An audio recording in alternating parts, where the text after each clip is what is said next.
Bienvenidos, gracias por estar con nosotros. Yo soy Daniel Pacheco. Hoy busca revivir el movimiento del paro nacional. Pero siento que la magia que en noviembre del año pasado hizo que la gente lo acompañara con cacerolas espontáneamente, se ha ido, se ha diluido. El paro es cada vez menos ciudadano y más sindical y estudiantil, cada vez menos amplio y más político. Y eso no está mal. Descalificar algo porque es político es una ocurrencia particular de este gobierno de Iván Duque. El paro ha sido sin duda un ejercicio revitalizador para el sindicalismo colombiano, que creo yo desde los años 70, con esos grandes paros cívicos, no lograba ser un catalizador tan amplio de los movimientos sociales del país. Ha sido un ejercicio donde se han logrado además encontrar con estudiantes, con indígenas, con algunos políticos, con nuevos movimientos de animalistas, canábicos, ambientalistas. Esa, sin embargo, no era la pretensión inicial del paro nacional. Parece ya una eternidad, pero devuélvanse a noviembre del 2019. No había pandemia, no había tapabocas, vivíamos un agitado pre-COVID colombiano en el que la desazón global tocaba a Colombia. Había tocado a Chile, a Hong Kong, entre otros lugares, y empezaba a coger fuerza en nuestro país a través de movilizaciones sociales. Entonces, el 21 de noviembre, no solo sucedió un paro sindical, fue lo que algunos empezaron a sentir en cambio como una primavera, una manifestación ciudadana que podía en ese momento, pensábamos, tener consecuencias imprevisibles en un gobierno que estaba muy débil y era muy impopular. Pero en marzo del 2020, después de vacaciones de diciembre, se enfrió un poquito el paro y empezaron esos tímidos intentos de revitalizarlo en enero y en febrero. Luego llegó el COVID. En solo unos meses los índices de popularidad del gobierno Duque mejoraron, las preocupaciones ciudadanas cambiaron, obviamente, y la protesta social se enfrentó a un fenómeno epidemiológico que contradecía su esencia, juntar a mucha gente en la calle. Durante estos meses, algunos dentro del movimiento del paro además asumieron una defensa cerrada de la vida y criticaron las reaperturas económicas que propuso el gobierno de Iván Duque. De hecho, los docentes de FECODE aún se niegan a volver a dar clases, incluso con modelos de alternancia. En esta encrucijada, hoy volvió el movimiento a salir a la calle, con maestros que no se arriesgan a volver a los salones de clase, pero sí a protestar en marchas, con sindicalistas que se opusieron a las reaperturas para proteger la vida de los trabajadores y hoy piden acciones más decididas del gobierno contra el desempleo. Sin la minga, que solo se quedó un ratico al principio de la jornada, creo yo, para no hacerse responsable de lo que suele pasar cuando se pone oscuro en estas manifestaciones. Con un movimiento organizado, es cierto, que está por verse qué tan dispuesto está a ser acompañado por una amplia ciudadanía. Aquí arranca Zona Franca.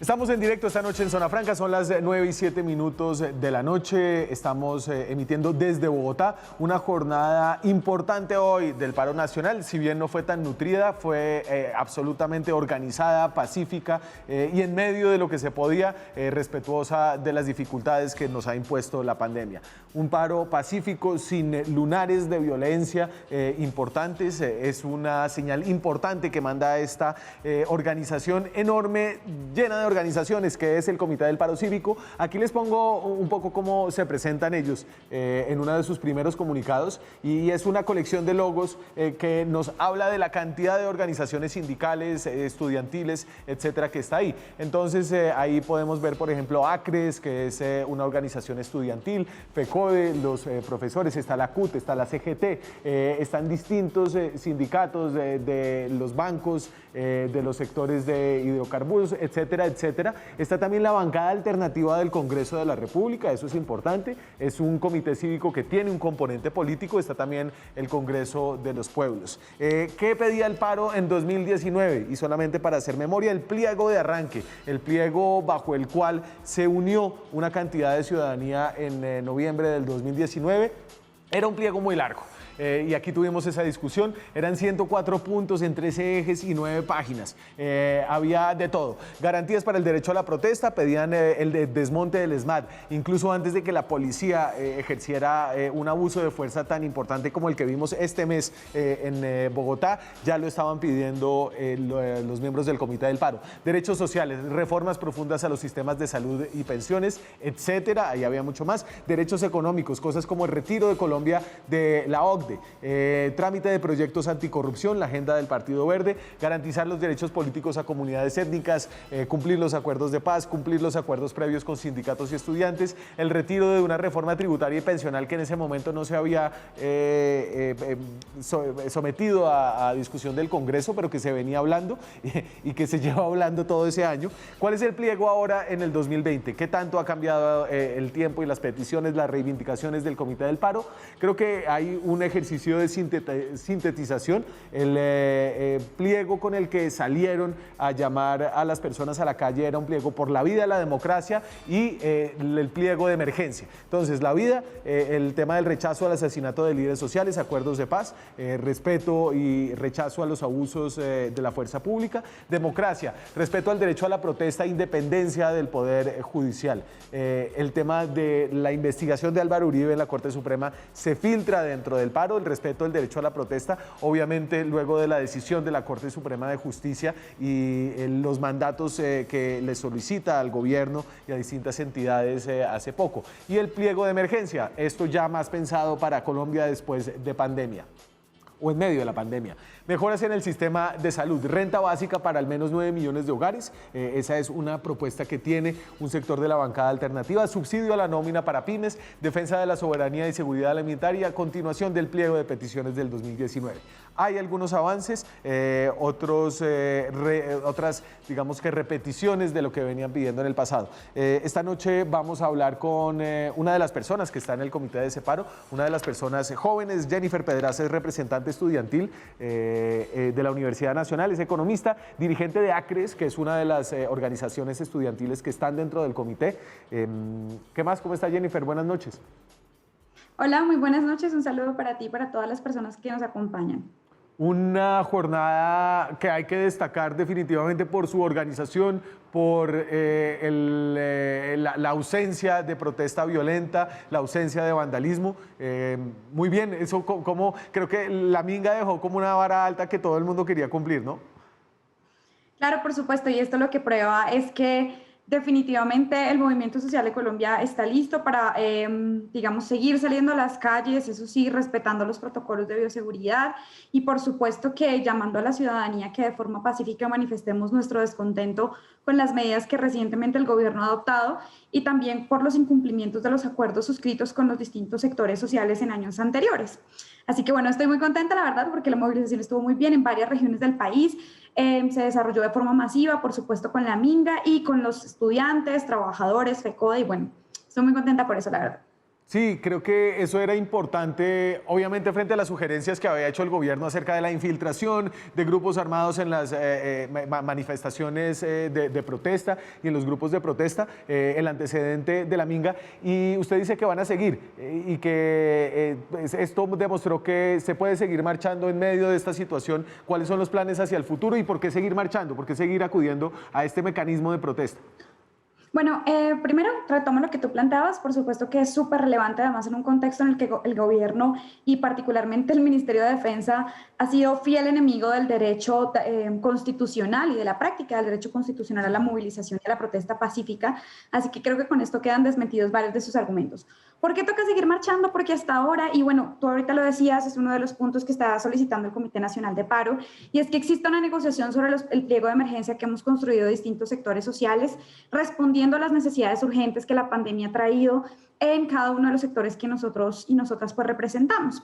Eso ha sido muy importante. Para poner solamente un ejemplo, en el movimiento estudiantil tenemos un problema muy grave y es que los ingresos de las universidades públicas son como si no hubiera pandemia, o sea, el gobierno no le ha dado un solo peso más a las universidades para su funcionamiento, mientras que las necesidades de las tareas, los costos siguen creciendo, tan grave es la situación que la Universidad de Antioquia, que es de las mejores universidades del país, ha tenido que pedir un crédito al Banco Popular por 36.000 millones de pesos para cubrir lo que debería ser responsabilidad del gobierno nacional. El gobierno sigue incumpliendo los acuerdos que se pactaron, tanto con el magisterio, o sea, con los profes de la educación básica y media, como con los estudiantes y profesores de la educación superior. Así que pues yo digo que este gobierno no cumple ni años, porque tanto que dijo en el 2018 que no firmaba más recursos para la educación superior, porque él sí iba a cumplir, porque él no era como Santos, y pues a la hora del té vamos a ver, y gran parte de los acuerdos que se firmaron con los estudiantes no se han cumplido. El gobierno planea recortarle el presupuesto en un 28% a la ciencia y a la tecnología en un contexto de pandemia, Sí. una cosa que es absolutamente distinta a lo que todo el mundo está haciendo. Entonces, hay muchos motivos para salir a marchar. Todo lo que contra lo que marchamos en el 2019, tú ahorita como que retomabas algunos puntos. El gobierno dijo, no, ustedes están invitando a marchar con base en mentiras, no hay reforma laboral, no hay reforma pensional, y tome su decreto 1174 en el marco de la pandemia, que es la reforma laboral. El del piso mínimo, Dime. el del piso mínimo, el decreto que El piso regula. mínimo de protección social, ajá. Ok. El del piso mínimo de protección social, y- que lejos de... Y entonces venga yo, porque aquí le voy a meter a esta discusión a alguien que no está de acuerdo con usted, y creo que no está de acuerdo no solo con las reivindicaciones, sino con el método del paro. Y no porque sea violento o no, sino porque no está de acuerdo con que la protesta sea un fin en sí mismo.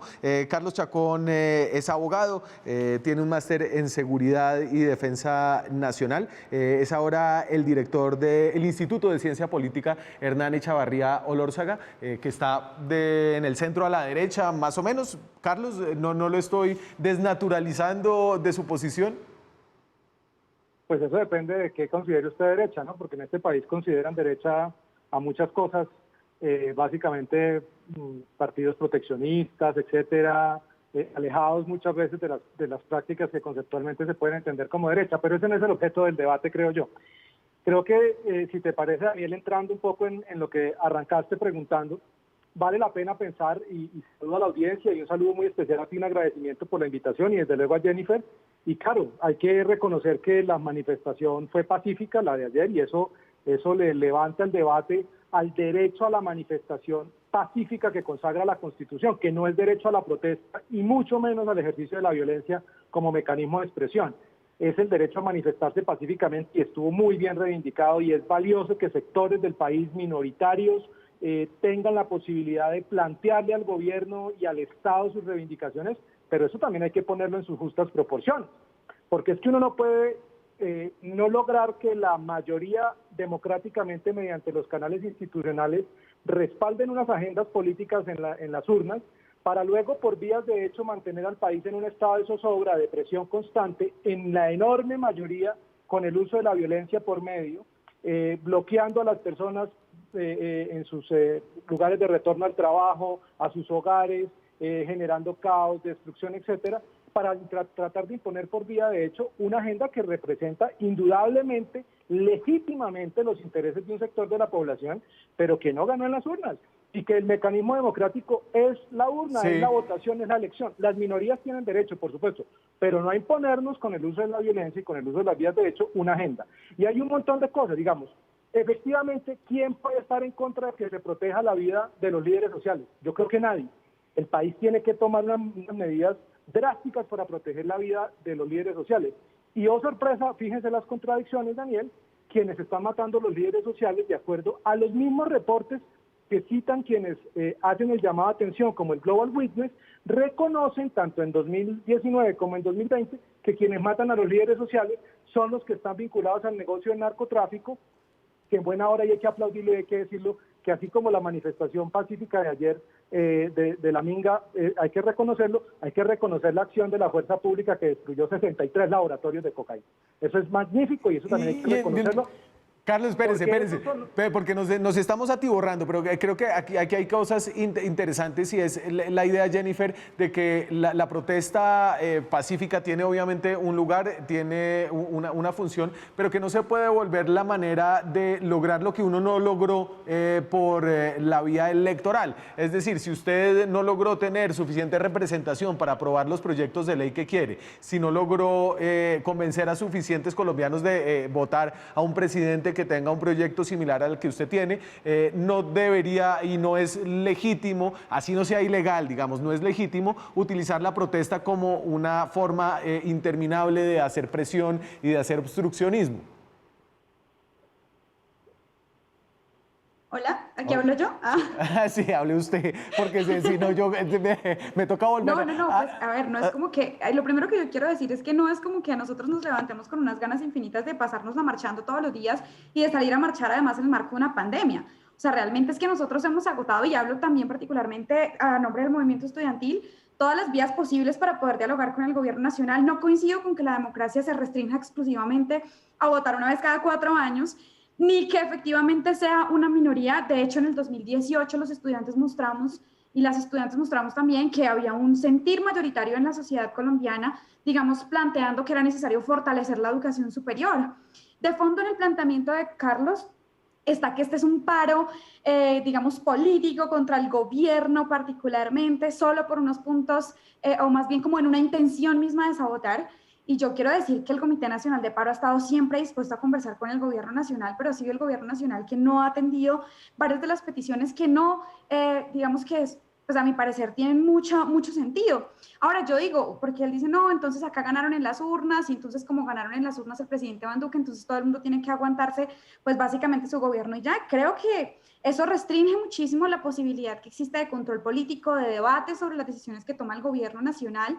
Incluso recuerdo yo, y hace poco precisamente vi muchos colombianos que y líderes de opinión que votaron por el presidente Iván Duque y que hoy en día se sienten absolutamente decepcionados por su forma de gobernar, por su incapacidad de garantizar lo más básico que es la vida de sus ciudadanos, de sus ciudadanas.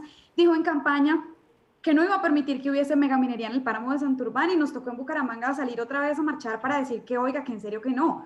O sea, un montón de promesas falsas que hizo en campaña, y además una vez gana las elecciones, entonces todos tenemos que sencillamente agachar la cabeza. Y ya creo que la democracia va mucho más allá de eso y precisamente incluye un derecho fundamental que, como usted lo decía, es el derecho a la manifestación pacífica. Los estudiantes tenemos una mesa de diálogo, esto es importante, tenemos una mesa de diálogo con el Pero Jennifer, porque ahí creo que ahí está su punto clave, y es que la democracia no es solamente una elección cada 4 años, Carlos, que los intereses de la sociedad van evolucionando, y que la calle es como una arteria a la que se le lleva el pulso.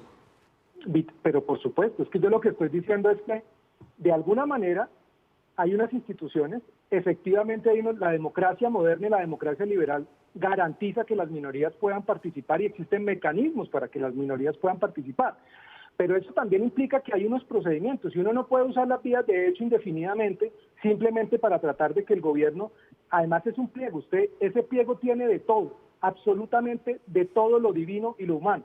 Y uno no puede simplemente pretender mantener el país paralizado afectando las ciudades. Ahora, insisto, es que hay cosas en las que estamos de acuerdo. Daniel, ¿quién no está de acuerdo en proteger la vida de los líderes sociales? ¿Por qué no manifestamos contra quienes los están matando, que es el ELN, las disidencias de las FARC y los grupos de narcotráfico, muchos de los cuales tenían laboratorios de los que fueron quemados en esta semana? Muchos de los que están matando a las comunidades, de las que los tienen sometidos, y muchos que se fortalecieron por las políticas nefastas de la implementación del PENIS. Segundo, la educación, pero ¿quién no va a estar de acuerdo con mejor educación? Pero por supuesto que sí, y hay que exigirla, pero hay que exigir también la calidad de la educación. ¿Por qué no marchar, por ejemplo, con los malos desempeños de la educación del sector público, que no necesariamente... Arme la Chacón, arme la marcha. Claro. Creo que ese es el punto de Jennifer, que aquí el que pueda hacer su marcha y quiera hacer su marcha... Totalmente, bienvenido. Claro, y eso amerita, y eso me encantaría verlo, que quienes hacen esos reclamos hicieran un análisis, por ejemplo, de los recursos, cómo se están destinando, cómo se están invirtiendo, cómo se están gastando, a qué obedece ese gasto, si es inversión o si es gasto, y que ese fuera el análisis. Pero si usted mira el informe del Laboratorio de Economía y Educación de la Universidad Javeriana, los peores puntajes de las pruebas Saber 12 son de los colegios públicos, y es precisamente por un tema de recursos. Yo creo que sea necesariamente por un tema de recursos. Aguántenme ahí, Jennifer, esa respuesta. Voy a hacer una muy breve pausa, seguimos esta conversación en un par de minutos, ya volvemos. Seguimos en Zona Franca, son las 9:26 de la noche, estamos hablando del paro nacional, hoy es 21, el 21 es un número con el que se casó el paro. Recuerden que el primer día, la primera cita fue el 21 de noviembre. Pucha, Jennifer, se nos fue un año, 11 meses. ¿Lo del 21 fue porque cayó 21 y pegó o había algo ahí adicional? No sé. ¿El 21 de noviembre o este 21? No, pues el 21 de noviembre que fue el que los marcó con los... Este es 21 porque fue 21 de octubre porque fue el 21 Ha de sido una coincidencia absoluta, pero nada, nos ha servido para celebrar y para recordar y conmemorar ese día tan importante. Seguro usted le tiene aquí una respuesta a algo de lo que venía diciendo Carlos. Y déjeme solamente meterle una pregunta adicional acerca de lo que pasó hoy y por qué hoy pasó lo que pasó. Fue que no hubo violencia.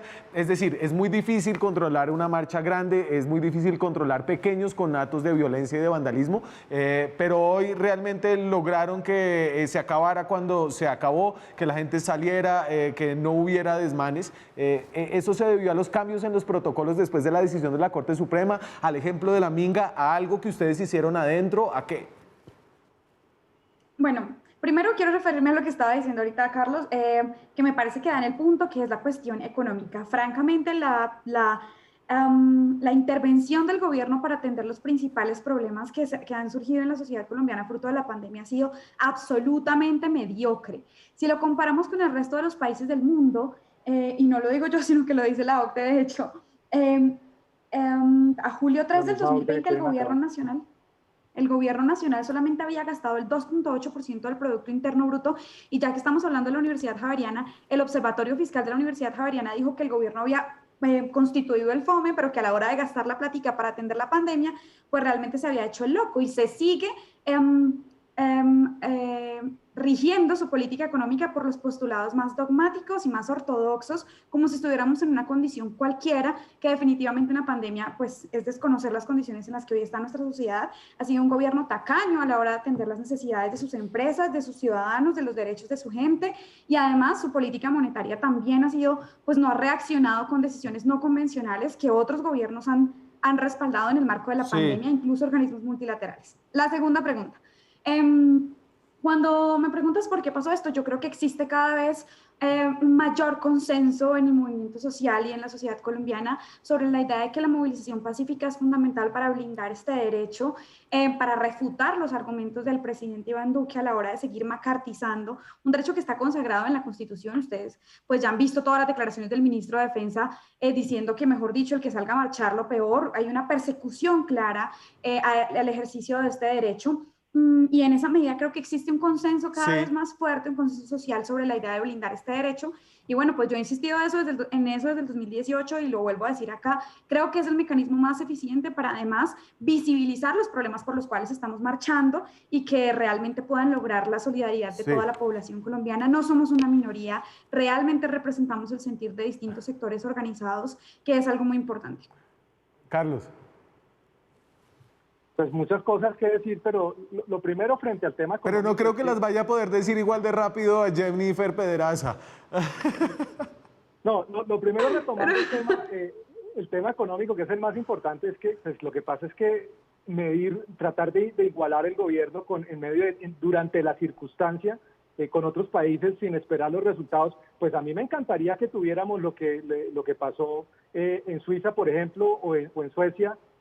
Pues claro, uno desearía que aquí no se hubieran tomado medidas tan drásticas de aislamiento y no se hubiera cerrado la economía, desde luego, pero es que hay que entender que dónde estamos, el contexto regional y los países que están imprimiendo billetes, pues claramente están generando inflación y van a pagar ese costo las futuras generaciones, especialmente esos jóvenes de esos países que tendrán que pagar en el largo plazo ese enorme impuesto que genera la inflación. Los que piden claramente deuda pública, pues entenderán los efectos de esa deuda pública.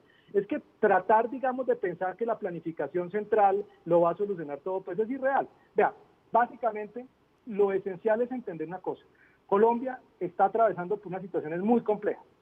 Necesitan soluciones y alternativas reales y viables para superar los problemas de inseguridad y el asesinato de los líderes sociales y garantizar la vida de todos los colombianos. Eso pasa por combatir el narcotráfico y poner en evidencia quienes legitiman la violencia organizada que ha utilizado el narcotráfico como medio de subsistencia y de expansión.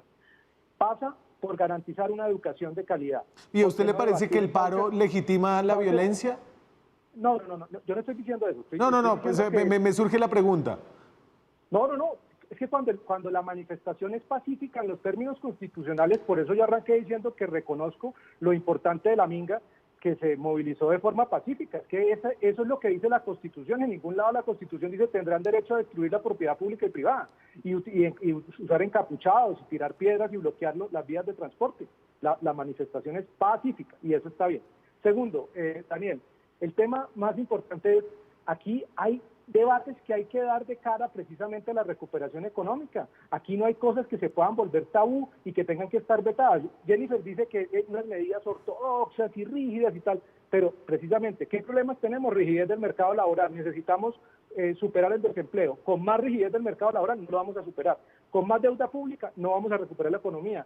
Con imprimir billetes vamos a causar inflación. Si vamos a controlar los precios, causamos escasez e inflación. Es decir, aquí hay unos efectos y unos debates profundos que hay que dar y hay que desenmarcarlo de las ideas fallidas que en la región se han implementado y no han funcionado porque no ayudan a generar prosperidad y por lo tanto superación de la pobreza. Aquí hay que apuntarles a eso, a garantizar esas condiciones. Calidad educativa, queremos mejor calidad educativa, Jennifer, pero por supuesto, apuntémosle al voucher educativo, generemos competencia, colegios en concesión, generemos lo que en el mundo ha demostrado funcionar, lo que está funcionando para sacar a la gente adelante, para que la gente tenga mejor educación, mejor acceso, donde los papás puedan elegir la educación de sus hijos y no el Estado. Lo que pasa es que, claro, si seguimos insistiendo en mantras ideológicos para tratar de imponer una agenda, para tratar de imponer una agenda por las vías de hecho, una agenda, además no representan a la sociedad, representan sectores de la sociedad. Ustedes dicen, métase, que nosotros representamos Jennifer. a la sociedad, no la representan sectores. Hay una breve réplica que se me acaba el tiempo. Sí, no, bueno, a ver, esto no es una idea castrochavista, las universidades públicas son el mecanismo a través del cual la mayoría de los países... por si acaso yo no usé el término castrochavista, ojo que no... Yo sé, pero no lo digo solamente por tú. Digamos, Carlos, que a mí se me ocurrió, a mí se me vino a la cabeza. Pero no fui yo. Ok, solamente pues para todas las personas que nos están escuchando, lo que yo quiero decir es que la idea, por ejemplo, de las universidades públicas plenamente financiadas no es una idea de países socialistas, sino de países capitalistas y que precisamente desarrollaron su infraestructura y su capitalismo con base en el conocimiento y que decidieron apostarle a la educación pública. No es cierto entonces que el mecanismo de los vouchers educativos sea un mecanismo plenamente aceptado. Y yo quiero traducir un poco todo lo que está diciendo Carlos. Cuando dice hay que eliminar rigideces del mercado laboral, gente que nos está viendo en sus casas lo que quiere decir es hay que acabar el salario mínimo o hay que disminuir el salario mínimo. Eso es lo que quiere decir. ¿Ustedes creen que a punta de acabar el salario mínimo o disminuir el salario mínimo esto va a resolver los problemas que tiene Colombia? Por supuesto que no. Y además cuando yo hago la medida del 2.8% del gasto del Producto Interno Bruto, que es lo único que ha gastado el gobierno Duque en el marco de la pandemia, por eso dije que es tacaño y mediocre, no me estoy comparando con países como Finlandia, como Suiza fue el país que usted puso acá, no, me estoy comparando con países promedio de la región y además lo estoy ponderando por el Producto Interno Bruto, o sea, estoy ponderando la riqueza de los países. Entonces no me venga a decir que yo estoy usando criterios, mejor dicho, que estamos como la que siempre dicen, que no estamos en Dinamarca, sino en Cundinamarca, no, si nos comparamos con el promedio de los países de la OCDE, el promedio de los países de la OCDE ha gastado el 9.8% del Producto Interno Bruto para atender la pandemia y aquí en Colombia 2.8%. Brasil, que pues es Bolsonaro, no sé usted qué opina de Bolsonaro, pero que el que negaba que la COVID existía, ha gastado cerca del 10% de su Producto Interno Bruto. Y acá nos dicen, no, por el contrario, hay que amarrarnos el cinturón y vean que las universidades públicas se están quebrando. Vean que la intervención para salvar las pequeñas y las medianas empresas fue tardía. Vean que no había un plan de empleo público y si no es así, pues nuestra economía se va a destruir una vez acabe esta pandemia y no vamos a tener cómo reactivarnos. Y esa es la discusión acerca del pliego de emergencia, una discusión que se va a dar en distintos escenarios, como ya vemos en la calle, también a través de la bancada alternativa en el Congreso de la República. Jennifer, no le voy a dar la réplica a Chacón porque le voy a pedir que se quede conmigo un poquito más y a usted sí le voy a despedir ahorita con un mensaje de felicitación por haber logrado un movimiento que puede salir a la calle, puede salir de manera organizada y pacífica y por su tiempo y sus opiniones esta noche. Bueno, muchísimas gracias a ti por la invitación, siempre aquí dispuesta y muchas gracias a la gente que salió hoy a marchar. Muchas gracias. Carlos, acompáñeme al próximo segmento. Por favor, necesito aquí su voz para seguir dando la pelea, señor. Yo me voy a una pausa muy breve. Ya regresamos. Seguimos en Zona Franca. Esta noche hablamos de la nueva versión del paro nacional. El 21 de octubre, 11 meses después de esa primera gran salida que sacudió la política colombiana en noviembre del 2019, lo que parece hace una eternidad. ¿Qué dijo el gobierno? El gobierno ha dicho muy poco acerca de este paro. Obviamente hoy no pudo salir a decir que estaba infiltrado, que el vandalismo debía ser rechazado, pero la ministra del Interior, Alicia Arango, sí mencionó y resaltó, y hay que darle el mérito, resaltó la manera pacífica en la que se desarrolló la jornada de protesta de hoy. A las 5 de la tarde reportamos total normalidad en el paro nacional. La protesta ha sido pacífica y ordenada. Sí se puede, por la vida y la integridad física de los manifestantes y de las personas ajenas a la protesta. Luego dice Alicia Arango, la minga indígena mostró a los colombianos que sí se puede protestar pacíficamente. Seguimos abiertos a hablar con ustedes. A propósito de la jornada de hoy, también habló la alcaldesa de Bogotá, Claudia López, y dijo: No, no hubo infiltrados del ELN, tampoco había infiltrados de las FARC, tampoco había francotiradores. Todo eso era una manera de tratar de estigmatizar y deslegitimar esa movilización social, que como le demostró al país y a Bogotá, fue absolutamente pacífica. A propósito de estas reacciones políticas, de cómo el paro vuelve a tratar de moverse dentro de la política nacional, hablamos esta noche con Gabriel Cifuentes. Gabriel Cifuentes es abogado, fue secretario de Transparencia del anterior gobierno, del de Juan Manuel Santos, había estado por fuera, ahora vuelve a Colombia, se está dedicando a la docencia y tal vez próximamente a la política. ¿Qué tal, Gabriel? ¿Cómo está? Daniel, a usted, a toda la audiencia, muy buenas noches, muchas gracias por esta invitación. Una política, ¿usted no es santista o sí? No, yo trabajé con el gobierno Santos, apoyo muchas de las políticas que se adelantaron en el gobierno, sobre todo el proyecto de construcción de paz que desafortunadamente desde este gobierno buscan hacer trizas todos los días. Pero salió a marchar, digamos, Gabriel, como para entender dónde está parado usted o dónde camina. El 21 de noviembre, por supuesto que salí a marchar aquí en Barranquilla, donde me encuentro actualmente, no salí. No estoy en la ciudad de Bogotá, pero si hubiera estado en Bogotá, seguramente hubiera salido a marchar. O sea, ¿usted cree que en este momento valía la pena el pliego del Comité del Paro? Digamos que era lo suficientemente convincente y el momento para decir, bueno, estamos en medio de la pandemia, igual yo me voy a poner mi tapabocas y voy a echar para la Plaza de Bolívar. Pero claro, es que la pandemia no ha precluido el derecho que tienen los ciudadanos de manifestarse democráticamente y pacíficamente, como lo demostraron hoy miles de bogotanos que salieron a las calles. Y es que, Daniel, estamos viviendo en un momento crítico. Yo creo que incluso ese pliego de condiciones que se había formulado hace ya 11 meses se quedó corto frente a las situaciones que estamos viviendo hoy, con una economía absolutamente achicopalada, con un desempleo juvenil del 30%, una informalidad del 50%, un desastre en las políticas de seguridad y verdaderamente unos desatinos de soberbia y de torpeza por parte del gobierno nacional que vimos hoy expresados con la negativa del presidente Duque de reunirse con los representantes de la minga, que déjeme decirle, Daniel, además se metieron un golazo y dejaron sin argumentos al gobierno. Yo coincido con la alcaldesa Claudia López cuando señala que se buscó estigmatizar de todas las formas posibles esta manifestación pacífica. Se dijo que habían infiltrados, se dijo que iba a haber actos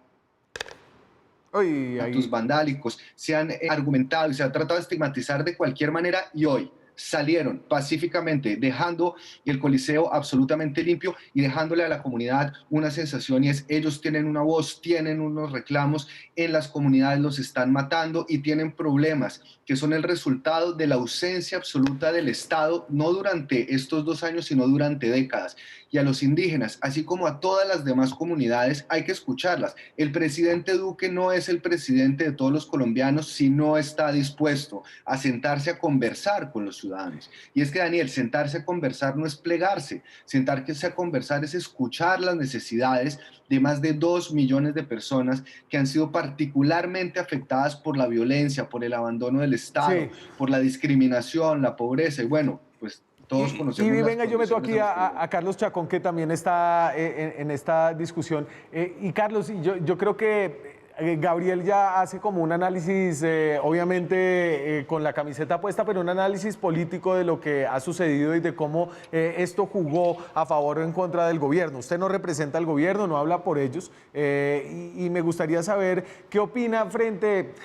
Mire, se lo voy a decir muy crudamente, yo creo que hay una cantidad de gente en Colombia que desafortunadamente tiene el prejuicio de que los indígenas son perezosos, son cochinos y no hacen el trabajo que deberían hacer para ganarse la vida. Y eso, yo creo que esa percepción errónea sí fue muy impactada por la manera en la que actuó la Minga. La Minga actuó muy bien, lo decían en la sección anterior, yo creo que fue una manifestación pacífica, dio ejemplos, se devolvió, etcétera. Y yo creo que también, digamos, a mí sí me gustaría un poco, Daniel, que en esto reforzáramos varias cosas. Lo primero es decir que el gobierno trataba de estigmatizar. El gobierno lo que trató de poner, entiendo yo, de manifiesto es lo que había pasado en otras manifestaciones, en otras protestas, que se había visto, es que esto no es como que simplemente a la Minga se le quiso decir que iba a ser violenta, se trató de prevenir, afortunadamente no salió, dieron ejemplo, como usted lo dijo. ¿Cómo así? Pero le dijeron que estaba infiltrada. O sea, es que usted, en este país eso es una vaina peligrosa, es decirle, ¿qué tal que dijeran, no, es que en el IPC, en el IPC creo que hay gente rara? Pues usted desde una vez sale a defender a su gente, ¿no? Pero es que es la obligación del Estado garantizar la seguridad de los que se manifiestan pacíficamente y de los que no se manifiestan. Eso lo tiene que hacer en esta y en cualquier manifestación. Y debía hacerlo y debía tomar las medidas de precaución. Y debe tomarlo como, es que ya lo hemos visto, es que no hablemos como de irreales. ¿O es que acaso todas las manifestaciones en Colombia han sido pacíficas? O lo que hemos visto en las noticias, la gente que ha tenido que caminar 2 o 3 horas para regresar a su casa lo hicieron por puro gusto. No. Pongamos las cosas en proporción. Efectivamente fue ejemplar y sirvió y dejaron su nombre en alto. Ahora, yo no sé el tema de los prejuicios porque yo no tengo prejuicios contra las comunidades indígenas, ni contra ninguna comunidad, ni contra ningún sector. Y el círculo, digamos, en el que yo interactúo nunca he escuchado ese tipo de prejuicios. Lo que sí creo es que esas comunidades necesitan que se les garantice la vida y la integridad, y para eso hay que combatir los focos de violencia e inseguridad. Eso es una realidad. Que lo hicieron muy bien, sí, que había el riesgo y que habían unas vulnerabilidades, como lo hemos visto, de que fueran infiltradas, es decir, de que actores violentos utilizaran esa movilización para llevar a cabo actos vandálicos y criminales, era probable, no pasó afortunadamente, pero eso no quiere decir que no pueda pasar, claro que puede pasar, y la obligación de las autoridades es prever esas circunstancias, prever que eso pueda pasar y tomar las medidas necesarias. O sea, no hay que caricaturizar que es que el gobierno quería estigmatizarla, no, el gobierno tenía que tomar unas precauciones, y cualquiera que haya trabajado en el Ejecutivo o que tenga, me imagino que ha estado en reuniones donde se definen protocolos de seguridad para un evento, para un acto, sí, para una movilización, para pero lo que sea. Hágale, métase, Gabriel. A mí me parece extremadamente grave, y si esto es información de inteligencia de la policía o inteligencia militar, que antes de una manifestación se suelte la información de que están infiltrados. Eso es un acto de estigmatización, Chacón. O sea, una cosa es que la fuerza pública tenga que actuar para garantizar la seguridad, y en eso estamos todos de acuerdo. Una cosa es que se tengan que rechazar los actos de vandalismo, y estamos todos de acuerdo, pero anticiparse y suponer que las marchas indígenas estaban infiltradas, generar un pánico, generar una prevención de la comunidad frente a los legítimos reclamos de miles de colombianos que llegaron a Bogotá por la negativa del gobierno, no solo en marzo, sino hasta hace 3 semanas, de reunirse con ellos en Cauca. Entonces, a mí sí me preocupa ese argumento de que se tenía que prever que posiblemente estaban infiltrados. O la inteligencia militar está fallando, y aparentemente está fallando porque no han logrado controlar a unos 10 encapuchados en esas pocas manifestaciones donde hay actos de vandalismo, porque ese es un argumento que le encanta al gobierno. El gobierno estigmatiza no solo a los indígenas, sino a la protesta social, y el primer argumento y las primeras imágenes que muestran siempre son las imágenes de los actos vandálicos. Por supuesto supuesto que hay que rechazarlos, por supuesto que las manifestaciones tienen que ser pacíficas, pero que el principal argumento del gobierno para evitar, para prevenir, para tratar de controlar las manifestaciones pacíficas de los colombianos sea asusando a la población o estigmatizando a los indígenas, señalándolos de estar infiltrados por indígenas, y muchas voces dentro del uribismo también señalando que ellos estaban siendo impulsados por actores armados ilegales. Eso a mí me parece francamente irresponsable, y yo no creo que el gobierno, haciendo uso de información de inteligencia, ¿Sí? debería manejarla y publicarla de esa manera tan liviana. Pero me parece una forma pandita de manejar una situación. Señores, voy a hacer una muy breve pausa para unos comerciales y regresamos en un par de minutos. Ya volvemos. 9:53 minutos, hablamos del paro, de la minga, hablemos un poquito de política, qué está pasando del lado de la política alternativa, como se llama hoy. Hoy hubo una cosa importante que sucedió, una escisión dentro de uno de los movimientos, así la veo yo. Esto dijo Ángela María Robledo, representante a la Cámara ex fórmula vicepresidencial de Gustavo Petro. Colombia Humana es una fuerza política, Colombia Humana no es un partido político, eso es verdad. Pero ya Gustavo Petro parecería ser el candidato ungido por Colombia Humana. Esa es la realidad contundente. No hay espacio para mí en la Colombia Humana. No hay espacio para mí en la Colombia Humana, dice Ángela María Robledo. Y hay movidas interesantes de ese lado, donde está Gabriel Cifuentes. ¿Cómo vio usted lo de Ángela María, Gabriel? Pues me parece natural que quiera desmarcarse, porque volver a repetir lo que pasó en el 2018, donde Caicedo lo pusieron más o menos de figurín para que Petro pudiera arrasar, pues no tiene ningún sentido. Nadie se quema gratis en política, y yo creo que esto simplemente va a sacudir un poco el ajedrez. Me parece interesante la figura de Ángela María. El centro estaba careciendo de figuras femeninas para las presidenciales del 2022, pero la pregunta que hay que hacerse, Daniel, es ¿qué va a pasar en el momento en el que haya una coalición? ¿Qué va a pasar en el momento en el cual se tenga que definir esa línea roja que todavía no está tan clara en el Partido Verde, y es si harían una consulta o no con Gustavo Petro? La semana pasada Iván Marulanda dijo que no, le cayeron rayos y centellas, mejor dicho, eso fue el escándalo de la semana, pero todavía esa decisión no se ha tomado.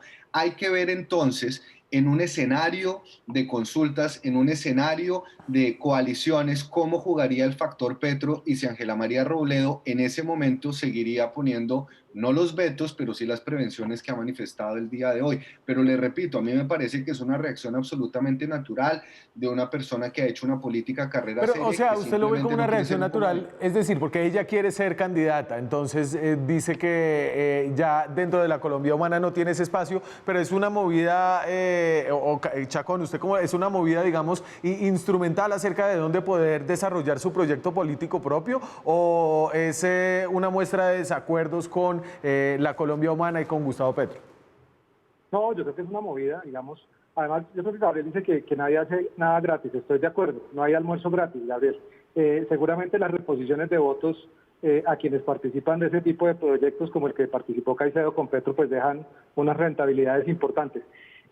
Indudablemente, digamos, lo que estamos viendo en los últimos meses es, por un lado, estos grupos y acomodamientos dentro de la izquierda un poco más radical, ese nuevo bloque socialdemócrata que tiene como de todo, pero básicamente, digamos, hasta aquí lo que uno puede proyectar del escenario político es que esa gran masa de la política colombiana colectivista, estatista, proteccionista, intervencionista, simplemente se está reacomodando, unos un poquito más radicales que otros, pero ese es el espectro ideológico de nuestro país en los últimos años, y eso es un poco, de ahí saldrán algunos posibles candidatos, y claramente, seguramente la Colombia Humana está haciendo alguna movida con un cálculo para tratar de nuevamente poner a Petro como el gran líder de la izquierda sin ningún competidor, buscando imponer, digamos, su agenda a quienes tienden a ser un poco menos radicales, pero indudablemente en el espectro político sigue siendo casi el mismo. Si tú te das cuenta, no vemos ninguna fuerza nueva o renovadora realmente con propuestas